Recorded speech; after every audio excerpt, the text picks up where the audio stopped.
Welcome back to the Backseat Startup Podcast, where we give unsolicited advice to strangers on the internet.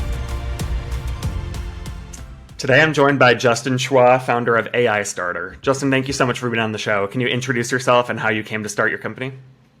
Hi, Luke. Thanks for having me on the show. I started dabbling in AI SaaS late last year in October 2022, where I actually bought over a website called Copy Scouts off Side Projectors Marketplace, and I launched it. And within maybe 2 months, I actually got reached out to and acquired by the co-founder of BigCommerce for about a 14x ROI. And since then, I just decided, or at least I was inspired to create this same opportunity for other aspiring founders or entrepreneurs, other people that otherwise may not have the resources to start up or just evaluate it as too risky or capital intensive to do so. So I do that by creating AI Starter, which is, as its MVP right now, it's a packaged code base that is pre-built that can be instantly deployed to your server, and it runs on a low-code environment so that even the most non-technical founder can actually take that code and launch his or her AI SaaS business MVP almost right out of the box. I use this term AI in a biz in a box to describe it. We are working on actually a version 2 iteration where it would feature a completely no-code platform that will allow to build these complex AI apps. And how it does that is through an API aggregator, which will take all the most powerful AI companies, OpenAI, Stable Diffusion, Midjourney, Trilleap, Runway, and all these new emerging AI technologies, and actually take their APIs and link it up so that no matter the use case, no matter the complexity, any aspiring founder will be able to create that AI app with our no-code platform, which is coming soon. I love that. Thank you so much for sharing. And I always get really excited about startups who follow these big industry shifts and trends that lay the groundwork. Because a lot of times virality and trends happen a lot quicker than the foundation and the structure needed to scale these industries. I think we saw that in crypto with crypto was a huge boom, but the structure and bones of it was really playing catch up. And that's why I really like what you're working on, because so many people want to get into the AI field and are not technical or don't know how. And this is a great place to just plug and play and get started with your company. So I love that. I'm so glad that you are able to come on the show. For the listeners, Justin is calling in from the hospital in Scrubs, and I just want to say, talk about founder grit. This is I can't say that this has ever happened on the podcast before, but love the dedication, and thanks again for being here. But this is the show where we give unsolicited advice to strangers on the internet. So we will head over to Reddit and we will find a question posed by a founder, and Justin and I will give our thoughts on it. So without further ado, let's jump in. We can start wherever you want. This first one is how do folks on a full-time job start their own startup, which Justin has very good experience in. But does that one sound good? Do you want to keep looking? I can go with this one. Okay. Well, let's double click in here, and I will read it for the sake of the listeners. So this post is titled, as I just said, How do folks on full-time job start their own startup? I have a few ideas, but I'm unsure on how to proceed. That is, I have a full-time job, and I carefully have read the employment contract/job offer, which says any creative work I do, the employer will have first rights. Something to add to this is not anyhow extraordinarily unique or special case. Most employers put a clause like this: if you come up with an invention or patent or any product, the company shall have the rights to it. So the ultimate question is, how are all the people who start their businesses doing it? I'm curious to know from others. Thank you. So just on its face, what do you think of that?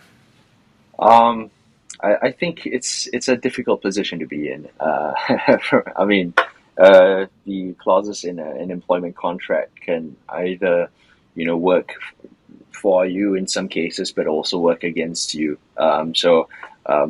I mean, my personal experience, if I may, actually is um, something similar. My contract actually, I work full time for under another employment for a tech startup. And in my contract, it states that I can't moonlight. I'm not allowed to take on any other jobs, and that I have to dedicate all of my time and all of my energy into um the company. But shall we go right into it, Luke, or was there Yeah. something else you So, wanted? yeah, give me your thoughts. If you were approached by this poster, what advice would you have for them? Okay, so yeah, as I was saying,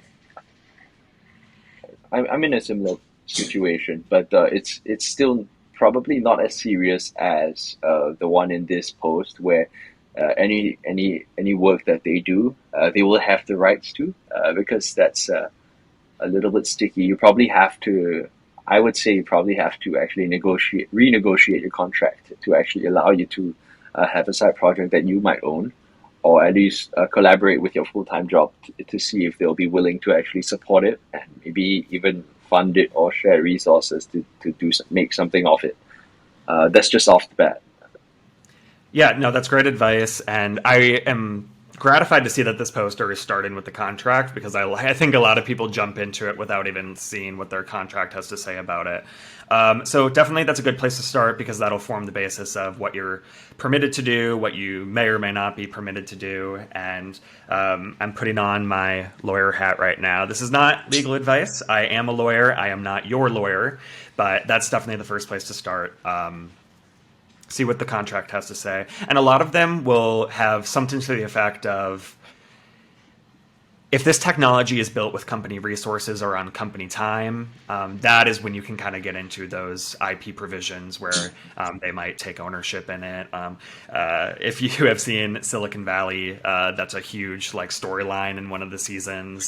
There was a debate of whether they were he was the main character in the show was using a work computer to develop code and things like that. And so make sure you check all your bases when it comes to what requirements your current employer has and everything like that.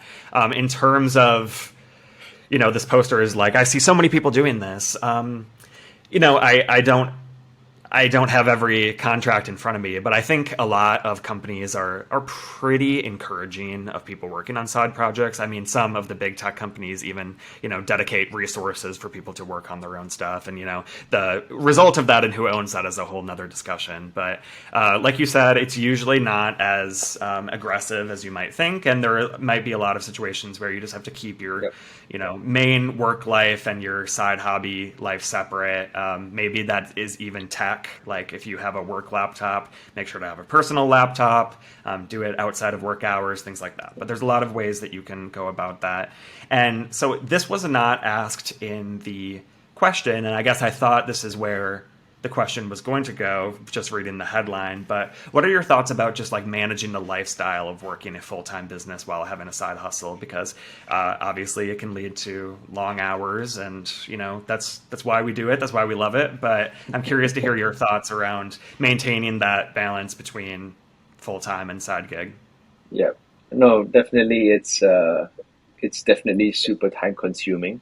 I think before you get started, you actually just have to really mentally prep yourself that, um, having a side project is not as, I mean, it's very fun, but it's just not as, you don't hit the level of success that you want as fast as you would like. And there's a lot of y- uh, a lot of challenges along the way. I mean, in Singapore, I don't know about the rest of the world, but in Singapore, you have to register a business before you can actually start legally taking payments. And if you don't, then the government can get you in trouble, or at least can probably take your company away. But yeah, I think managing your time is pretty important. You have to make sure you get enough sleep, because the moment it starts to affect your full time job, that's when your boss is going to shut you down. And you also always want to, you know, be at your tip top shape, so that you can work best in your full time as well as your side gigs. Side gigs are, I think, a very good way to boost your income, and also a potential way for you to actually build something that can um, become bigger than your full time job to replace it, and help you become your own boss, or even start your own empire of sorts. But I find the most difficult part, the biggest challenge that I have is actually social media. I think building and managing a team is not as hard as actually just trying to engage with the community and build an audience online. Like on Twitter, I see there are some super cool tech entrepreneurs with like tens of thousands of followers, and they just ask like simple questions like, "Hey, what are you building today?" on Twitter, and I've tried doing that, and I get like 12 views on my tweet. I have no idea how to do what they're doing, or I try to engage, but yeah, by far that is the most exhausting thing to do. Yeah, that's just my thoughts. Yeah, no, really good thoughts. And, there's a reason why so many amazing companies have started as side projects. It really goes back to the whole concept of like the lean MVP. You need to test the waters before you dive in completely, and Yeah, a lot of people just don't have the resources to go all in right away. And doing a side project is a great way to maintain your current salary and current income streams while you dabble and yeah, see if this has the legs to take it off. And a lot of people are get to the point where they're fortunately able to leave their full-time job and go all in on their startup. But it's a great way to validate your idea and make sure that it is going to take off sufficiently to be able to go full time on it. So I think your advice is spot on. I think a lot of founders really resonate with that because it is so common. But my closing thoughts to this, founder, is good for you for looking through your contract. yeah, I see the top comment in this section is go talk to a lawyer. I think that's great advice. Obviously, speaking as a lawyer, some people can't afford it, and I totally understand that. But just make sure you're covering all your bases in terms of this isn't going to come back to bite you. You're going to lose ownership over your IP and things like that. But otherwise, go for it. I mean, yeah. have seen so many incredible companies come out of that. But do you have any parting wisdom for this founder? Yeah, I mean, definitely. I feel there definitely needs a bit more context as well. How close are you to your boss? Because if you're super close, he probably would be super okay with you doing something like this. Um, but of course, if he's known to be an aggressive boss, or like just completely mean, and then you might want to err on the side of caution. But yeah, seeking legal advice where legal contracts are involved, though, that's always the safest bet. Because if there is a loophole where you can actually work on your side project, then that's one loophole you want to take as well. Yeah, I'm actually really glad you touched on that interpersonal element because your relationship with your superiors or your boss or whoever is ultimately making this decision is such an important part of it because, like we just talked about, some companies are really Yeah, encouraging of it because, you get to use your creative juices and yeah, maybe there's opportunity for partnership down the road, things like that. That's why so many corporations have like corporate innovation groups and things like that. yeah, But yeah, if it's lacking in context. If they have an awesome relationship with their boss, it probably will be a lot easier conversation, and it might make sense to just have that conversation. I know a lot of founders just kind of do it on the side and don't bring it up, and I don't want to say hide it, but kind of keep those parts of your life yeah, separate. But if you have a great relationship, there's no better way to make sure that you are all good and abiding by formalities and stuff to just have that conversation. yeah, And in some situations, that's not going to happen if you have a difficult boss. If you have a pretty good feeling that they're going to come down and say absolutely not, then that's a different discussion. But I'm glad you brought yeah, that up. yeah. Yeah. Well, Justin, thank you so much for being on. I think we sufficiently answered this question. You're welcome for the unsolicited advice. How can listeners connect with you? Yeah, you can connect with me on my Twitter, which I'll give you the links. Basically, it's my personal Twitter is JustinCXA. And the project I'm working on, AI Starter, also has a Twitter, and that one is AI Starter Co. AI Starter Co. Those are the two main social media accounts that we use. But if not, you can definitely check out our website, which is also aistarter.co. Perfect. Yeah, those links will be in the show notes. If you want to break into the wonderful world of AI and are not technical or don't know where to start, certainly go check out AI Starter. And Justin, once again, it was great meeting you. Thank you for taking the time out of your hospital stay to chat with me. But stay in touch, and thanks again. Thank you so much, Luke, for having me. And I think what you're doing at Startup Founder Daily is amazing, and you got to keep growing this. It's going to be something huge. It's already huge.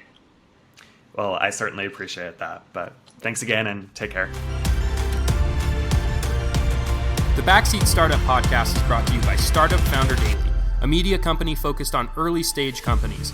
To learn more or apply to be featured for free, head over to startupfounderdaily.com. You can find the link in the description below.